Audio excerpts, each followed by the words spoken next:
New రాజేశ్వరిపేటలో అతిసార, తగ్గి ఇంటికొచ్చాక తిరిగి వాంతులు, ఇంకా రాని నీటి నమూనా పరీక్షల నివేదికలు, 4 రోజులు హడావిడి చేసిన అధికారులు. అంతు చిక్కని వ్యాధులేం కావు. విజయవాడ న్యూ రాజేశ్వరిపేటలో ఏం జరుగుతుందో అధికారులందరికీ తెలుసు. అతిసారతో బాధపడుతున్నారని పరీక్షల నివేదికలు చెబుతున్నాయి. మొదట్లో 100 మంది, తరువాత 200 మంది, చూస్తుండగానే 300 దాటి ఇప్పుడు దాదాపు 400 మందిని చుట్టుముట్టింది డయేరియా. ఓవైపు అధికారులు, వైద్యులు పరిస్థితి పర్యవేక్షిస్తున్నారు.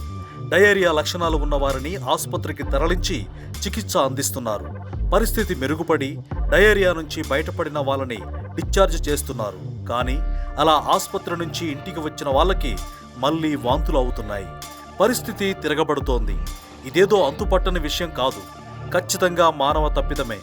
దాన్ని పసిగట్టి సరిచేయడంలో అధికార యంత్రాంగం విఫలమవుతోంది. ఇదే విషయాన్ని సీఎం చంద్రబాబు కూడా ప్రస్తావించారు. విజయవాడ రాజరాజేశ్వరిపేటలో డయేరియాకు కారణం అధికారుల వైఫల్యమేనని వేలెత్తి చూపారు కూడా. అధికారులు ఏదో హడావుడి చేస్తున్నారు తప్ప డయేరియా కేసులు తగ్గలేదు, ఆగలేదు అని ప్రత్యేకంగా చెప్పారు. అది వాస్తవం కూడా. ఆసుపత్రుల్లో చికిత్స తీసుకొని ఇంటికి వచ్చిన వారికి తిరిగి వాంతులు అవుతున్నాయంటే అక్కడ తాగునీటిలోనే ఏదో తేడా ఉన్నట్టు అర్థమవుతోంది. మరోవైపు తాగునీటి నమూనాలు తీసుకొని పరీక్షలకు పంపారు.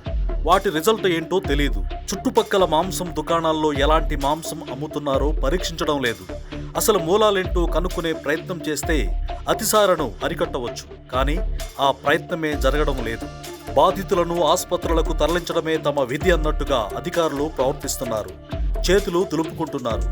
ఇప్పటికైనా మూలాలను వెతికే ప్రయత్నం చేయాలంటోంది భారత చైతన్య యువజన పార్టీ.